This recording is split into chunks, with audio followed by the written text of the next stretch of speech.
It's about time this channel got political, don't you think?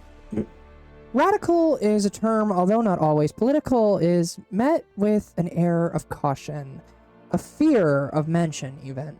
Radical represents the absolute most someone can do. It represents the idea that there is no going back, only the path ahead. This is why most times radical ideology is met with criticism and is not seen as valued as other political ideologies. To be radical means to care for only yourself and or the cause in which you are radical towards. You care so much, this problem is so important, this ideology means so much to you that you dedicate your life, your opinions, and your values to it and expect that of others. To be radicalized means to be convinced that a subject is more important than you first thought it was, so important that you must center yourself and others around it.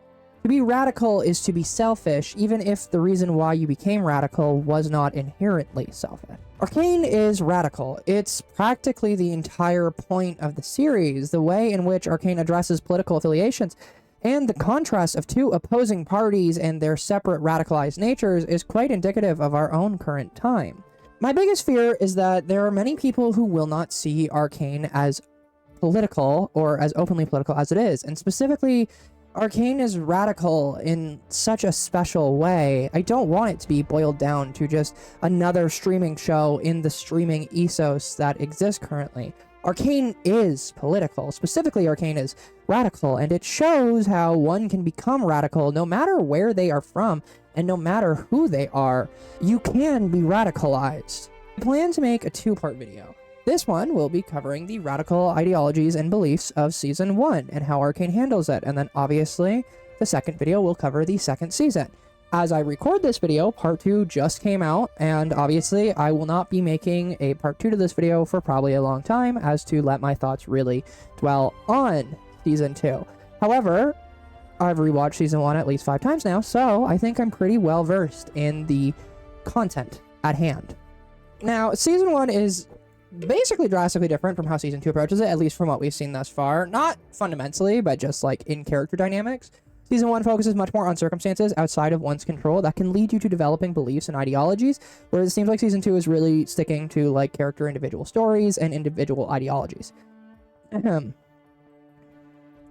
all characters in Arcane are radical, but those who aren't treated with this air of nonsense cluelessness and or like airheadedness. Rather, they're actually given respect and show how no matter who you are, you can fall down these severe political pipelines, these radical political pipelines. With that being said, let's discuss our first representation of radicalization.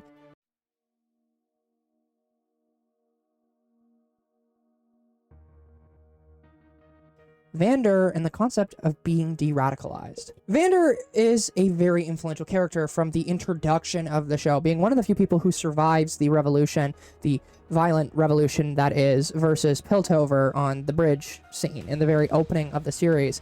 And he drastically changes his beliefs from that tragedy and from that revolution. Vander feels guilt from the outcome of that tragedy, clearly blaming himself for the loss of so many and even adopting the orphan children of that massacre. Vander is assumed to be correct in blaming himself, since many characters such as Silco and Savika make reference to Vander leading the charge towards Piltover, as well as him remaining in leadership after the fact. Vander is a character who was radical in his beliefs. He believed violence was the answer to his people's freedoms, and he paid the price for that, which is biting the hand in which feeds you. It's assumed that Vander is a drastically different character from before we met him, both as the viewer and as the younger characters.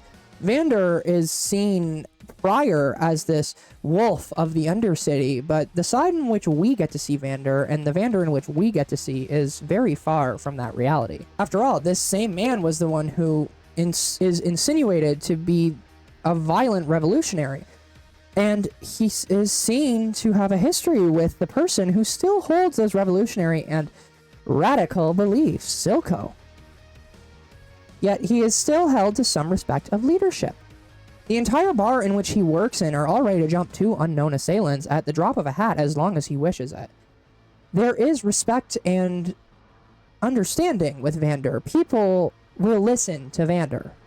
Because Vander was radical, someone willing to sacrifice everything to achieve this goal that was the nation of Zon.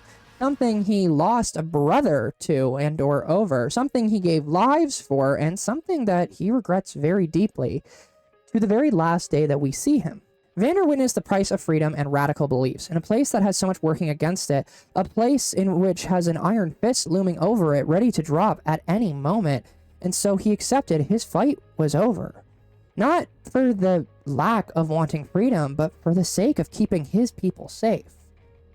The best part about Vander is that he isn't right, but he also isn't wrong either, which is one of the most beautiful parts of Arcane and its storytelling, is that is a common trope amongst our more morally gray characters. Vander chooses to give up freedom for a semblance of peace. It's not the peace or freedom he dreamed, but it's what he can afford. His people are that of lesser beings, not factually, but socially. They are stand-ins for the lower class and are looked down upon by the members of higher society. They are the misfits, they are the weirdos, they are the minority. Vander betrays his people, working with their oppressors, not because he believes that they're right, but because he is not willing to suffer the consequences of fighting for what is right. He chooses to fight his people to survive. He fights for everyone in the lanes and to have another day, instead of sacrificing the many for the few that will still be around when the smoke settles. As a consequence of this, we find many feeling wronged personally by Vander, left behind with his past, and we have our first example of current-day radical ideology, Silco.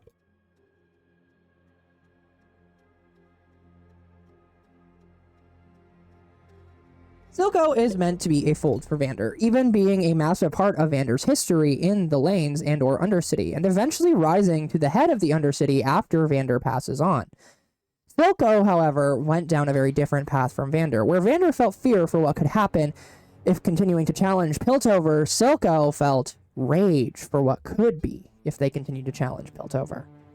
Silco, although morally corrupt as a character, is empirically the most correct when discussing the circumstances of Piltover and Zon.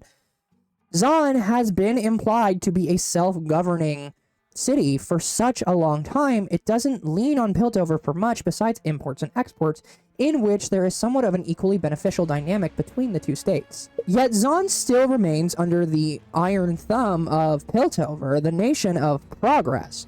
Zon's air is seen to be toxic to breathe by topsiders, but people in the Undercity don't get masks. Zon is full of thieves and sex work and all things bad in the night, but Piltover never accepts any students or workers from Zon, with there only being one on record as an example. Zon has no access to food or resources that Piltover has, even though they claim to care when they rule over Zon. What Piltover is doing is hoarding resources and dangling them in front of the Undercity like a dog being told to perform a trick for a treat. The difference is, the treat for the dog has much more value than the patience in which Zon has demonstrated. Silco grew up in a Zon where the air was barely breathable, and the most Piltover could do was build vents to misdirect the toxic air, a band-aid fix for a problem that we've been witnessing grow in Season 2. Silco witnessed his people die from lack of healthcare. Silco watched the poorest topsider get better care than the richest Zonite. Silco can't stand the hand that feeds him, and he's right to loathe such ignorance and pride. Silco sees all of Piltover as the enemy. He believes there to be no peace between the two states. He believes his people will be better governed by themselves than a ruling class that won't even step foot on their land. Silco would rather die in a firefight between Zon and Piltover than be stuck at a topsider's mercy. Silco isn't wrong for any of this ideology, but this ideology cannot create the nation of Zon in which he wants to create. When discussing radicalization, I find there is one really key important misstep in when talking about it. Radicalization is an important part of the puzzle, but to understand radicalization and radical ideology means to understand it's not a governing ideology. Rather, in my opinion, it is meant to be a transitional ideology, a ideology of change in governing. Radicalization comes from a boiling point, from a limit being broken. It is volatile, but it is not incorrect, nor is it always correct. Rather, it is similar to many ideologies. There are correct times to use it and incorrect times to use it. It's up to us to determine when those times are. Silco wants change, not small managerial change. Silco wants a large-scale change, a radical change. Ideas that shake the foundation of the very world in which they live in. One of the reasons Silco manages to rise to power so easily in Zon is due to this boiling point that I've mentioned. It's not something only Silco feels. Prior to Vander's death, we see many characters have rage and resentment towards Piltover, all of which are tempered by Vander, but only temporarily. Silco was in a role of leadership previously. Silco believes something Vander left behind. Silco knows the rage of his people. This resentment cannot simply go away. It will not go away. It is a product of the mistreatment of his people, this product of oppression, the product of classism. Even if Vander had not died when he did, Silco would have inevitably still risen to power, because Silco gave the people what they wanted and told them what they already knew. And more importantly, he acted on those ideas. At the end of the day, all of our misfortunes are someone else's fault. They're Topside's fault. Piltover's fault.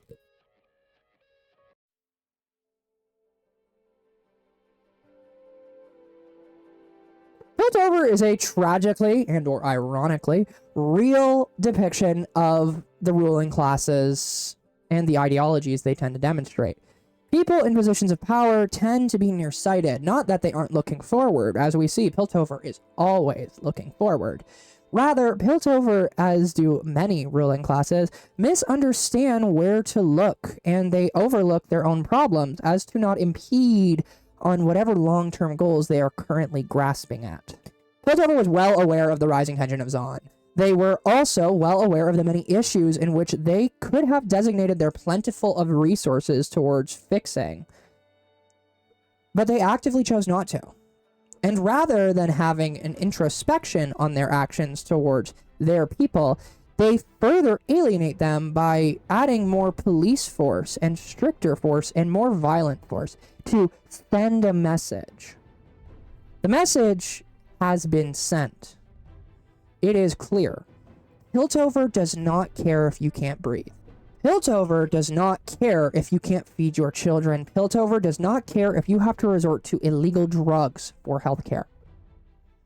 Piltover could help Zon, but it has actively not. It has not just chosen itself, but it has chosen creating vices and luxuries to indulge in, then feed their own people, then to help their own people, then to care. It's not that Piltover officials don't care. Rather, they send the message that they don't. After all, Mel clearly cares about Zon. She votes to give Zon independence. She does this to avoid war, not for Zon's sake. When Jace brings this vote to the council, he does it due to facing the reality of what his nation's abuse of power has done thus far. Killed children. He's not doing it for Zon's sake, he's doing it for his own ego. And the other council members are even worse. They only agree to give freedom to Zon due to realizing how little they really care about the Undercity. I firmly believe that that moment in the end is the most that the council has cared about Zon since its creation. And the concern was not over people's living conditions. It was a fit being thrown because they realized they weren't going to be able to control these people forever. Piltover's council is that of radical power, a group of people that cannot be questioned by anyone but themselves, a group responsible for ruling over all and yet only having their own interests and ego in mind. This radical mindset trickles down to their very own people, the ones that actually are looked after, not the ones in Zon. Outsiders wouldn't even consider going down to the other city, and if they did, they would wear a mask, something that once again is not widely accessible that we know of in the Undercity. There may not be sexism, racism, homophobia, etc. in Zon and Piltover blatantly, But what there is in the nation of progress is capitalism and classism, or something that I know is always intertwined with and or creates a breeding ground of hate. Classism does its best when those radical ideologies are in power. Honestly, it thrives. On the side of Piltover, we have those who look down upon the people of Zon. They're dirty, gross, unruly, violent, and dangerous. On the side of Zon, we have resentment of Piltover. They flaunt, indulge, hate, and abuse us as we struggle to survive. Both parties of power in Zon and Piltover work towards further pushing these narratives as they benefit them in the long run. Their end goals always will be met if they can keep the status quo. Silco can rally people behind him because as long as they never try to understand the people of Piltover, they'll have their cause. And Piltover can further justify their abuse of Zon as long as Zon continues to overstep its place, bite the hand that feeds it. And that leaves us with the ones who always suffer the most in these situations, the people.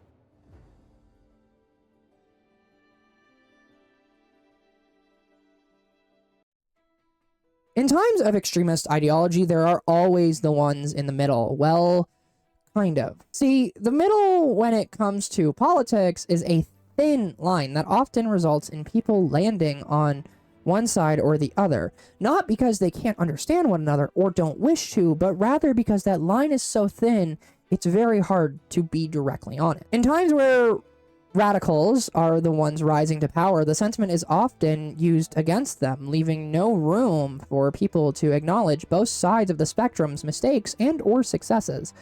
Piltover has made magnificent strides in the field of science and general technology, and yet they claim to care for the people in which they've neglected, which was the cost in which Zon had to pay for success, for progress. Zon has given Piltover many chances, chance upon chance upon chance, for it to prove itself as a deserving ruler of the people, and its people have been failed every single time. Both sides have a merit in the disdain for one another, for radical ideologies, but both sides can benefit from one another as well in the end. Best exemplified by our next topic, Caitlyn and Vi. Caitlyn is a spoiled rich girl who has lived in Piltover her whole life, not just being an average topsider, but a daughter of a council member, aka the strongest individuals in both Piltover and Zon. Caitlyn, due to where she was raised, does have a clear side in which she errs on, which being Piltover. She has lived in the nation of progress her whole life, and beyond seeing the lackadaisical police force, there is little to critique when you haven't seen the tragedies of the Undercity. Then there's Vi, someone who has never known the comfort in which the topside has. She leans more towards the camp of Zon and holds the same resentment and anger the people of Zon have for Piltover, those people who sit in the ivory structures. Both of those characters are raised and have rightful biases towards the opposing side, but with lots of work, they manage to not feed into these propaganda and radical ideas and beliefs. Their own two sides are spreading. This is obviously done through the meeting of one another, and yet it is a great example of how we are shaped by the interactions and experiences we have in our lives. There is no fundamental way in which you're wired. There is a very real chance that if these two never met, they would have gone down the exact same path in which they are currently critiquing the people in power for. Yet, through both their arcs, these two characters come to the understanding of what their world, of what our world is. Sometimes the truth is, the people in power don't care about you, and they don't have your best interest at heart. Another fact is that sometimes you truly are not in control of what happens in this world. It is truly at the mercy of those who have the real power. So does that mean that it's all pointless? Well, yes, but also no. Caitlyn and Vi prove that there is value in seeing the other sides. Maybe you can't change things by yourself, but you can certainly do your part. You can be an active citizen. You can have an open discussion. It will hurt you. And sometimes you will gain nothing from it. But isn't it better to try than stand by idly? Caitlyn and Vi believe it is. Both raised in an environment to hate one another, but through knowing each other and taking a walk in the other's shoes, they both learn the fundamental issues and problems in their world, and they do what they can in their own way to take steps towards pointing their members of power in the right direction. Caitlin even argues with her mother, making their last interaction on camera a fight before her mother's very demise. They are passionate about what's wrong in their world. They fight against the structures put in place, specifically made to make those who want to resist give up. Vi understands and knows Silco's path is that of anger and greed with the facade of freedom. Caitlin understood these ivory buildings came at a cost, and that cost wasn't Piltover's price, it was Zahn's. Yet, with this understanding, they both come to terms with the fact that there is nothing they can do. And they break apart. Until they're brought back together by the culmination of the series, the radical child who has grown tired of ignorance of her oppressors. The boiling point, Jinx.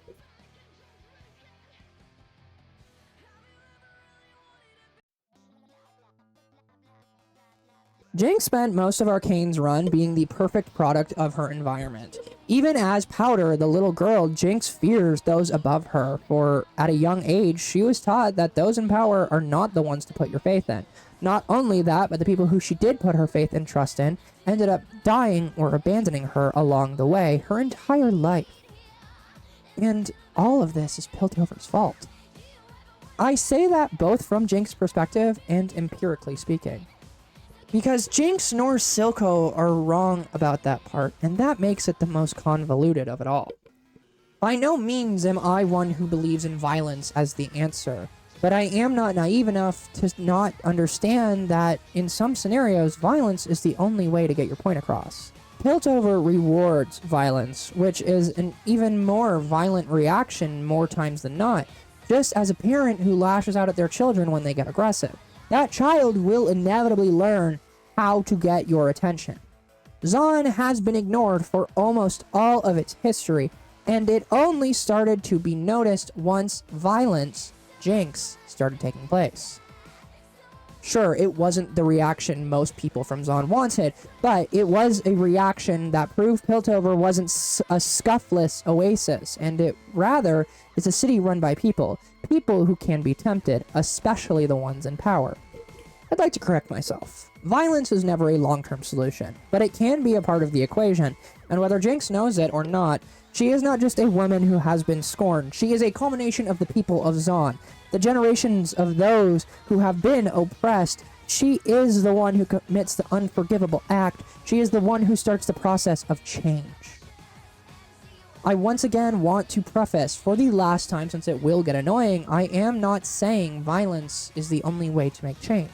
However, as someone who has suffered a fraction of the oppression, not just Jinx, but real people in our real world have faced, I completely understand why someone would resort to violence to spite an oppressor.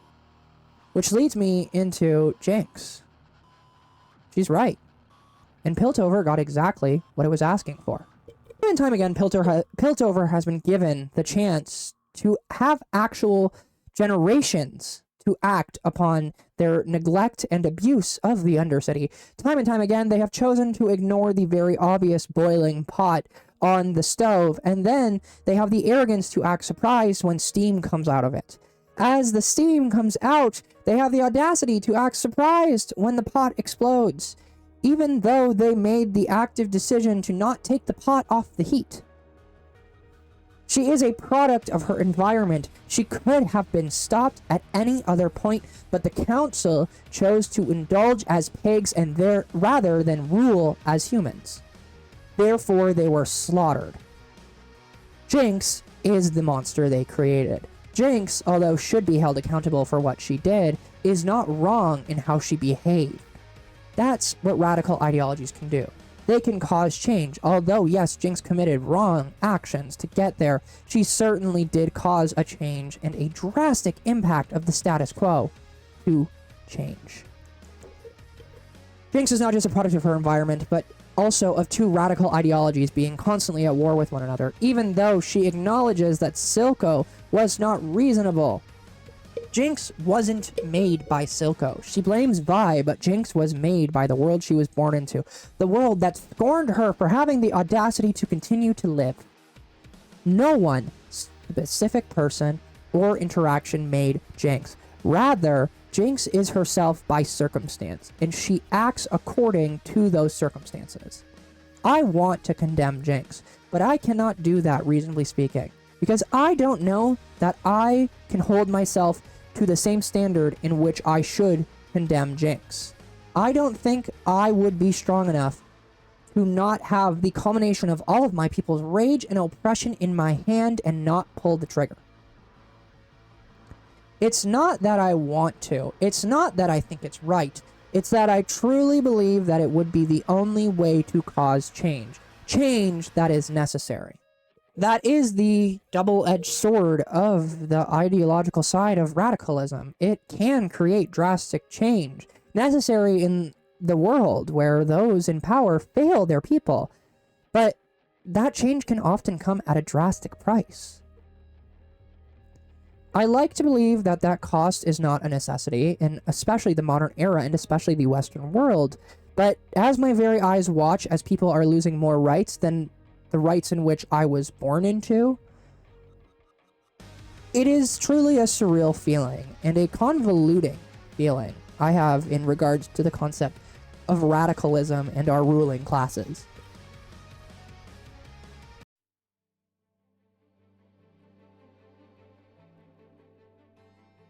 Art imitates life, and sometimes that's reversed, and life imitates art. I believe Arcane, and specifically its political messaging, is a warning for us, the viewers.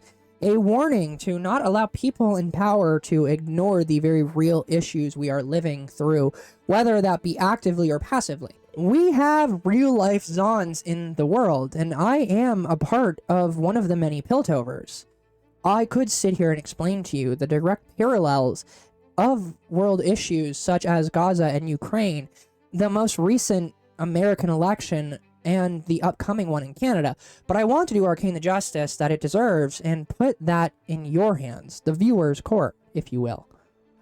We, the viewers, are the Caitlins and Vi's. We can learn from one another. We can do our part in the change that we want to see and that can benefit all of us. As someone who has stared at the ceiling wondering what it's all for, more often than I would like to admit, I have also witnessed what it is all for. I have seen community and love that struggle in times that parallel Arcane can create. I am Caitlyn to someone else's Vi, and I can be someone's Vi to their Caitlyn. We learn from one another, and we assist each other on this path in which we walk, and I move towards my own direction that is directed by my own compass. My compass does not always move forward. Sometimes it goes backwards, sometimes it goes right, sometimes it goes left, and sometimes it's a mixture. But what my compass does do is point me in a direction, and that's one thing we all have in common. We are living in one of, if not the most tumultuous times in which I have been alive for in my very short life. Whether I be older than you or younger than you, I admit to you here I am scared more than I ever have been for what lies in the future. I love Arcane as I look into a mirror of what our world could be and become. Yes, it is fictionalized. Yes, it is fantasy. But the messaging and ideas could not be more real. It's okay to be scared for the time that comes and for the times that are over. Fear is an indicator that you're alive and that you wish to make a change. But it is also equally as important to remember your well-being and what direction you may be going. That's the thing about radical thought processes. From person to person, it is so much easier for someone to be radicalized than an entire government, for example. Ignorance is bliss, but ignorance is also fainted happiness. There is a delicate balance between ignoring the very real atrocities that are happening in our lifetime, and it's important to find a balance of what is and isn't okay to pay attention to at that specific moment in time. Because at the end of the day, it's better for you to be able to question yourself and the world around you later than never. That, for me, is the biggest takeaway from Arcane. Have introspection. You can be Caitlyn and be surrounded by radical positivity and still understand the hurt in which your power can cause. Or you can be Vi and be surrounded by radical hatred and understand that not every person who benefits from your suffering is directly responsible for your suffering. If we don't pay mind to one another and hold ourselves and people around us accountable, that's how radical ideologies become violent. And that's how we become a boiling point. That's how we get a Jinx. Wow, that's such a heavy topic for just a cute little media channel that already talks about pretty political and probably politically isolating things. So, I mean, if you're new here, do all the things, like, comment, subscribe. As an ex-political science major and currently graduating my final year of animation, I love Arcane. It scratches an itch that I don't think has ever been scratched before. Obviously, combining two things that I still love politics, but not educationally. Loved so much. Season 2 part 2 has come out right now. Probably part 3, I assume, will be out by the time this video is released. I assume. Hoping to get it out in the next week, but who knows. And I can't wait to see where they take these characters. Honestly, I think the Arcane writers are literally spitting out, like, God's gift to us. And I think that's why I make this entire video, for example. The one hope I have for the eventual part 2 of this video is not me putting my foot in my mouth, which I don't think I will thus far, hopefully, but we still have 3 more episodes. But hopefully I don't put my foot in my mouth in the next video when I go, I was completely wrong about Arcane Season 1. My bad, now that we have Season 2. What I hope most for in this Season 2 upcoming is that it delivers something political, something radical, something great. I have been Enigma Design, and goodbye! My business, so pretty.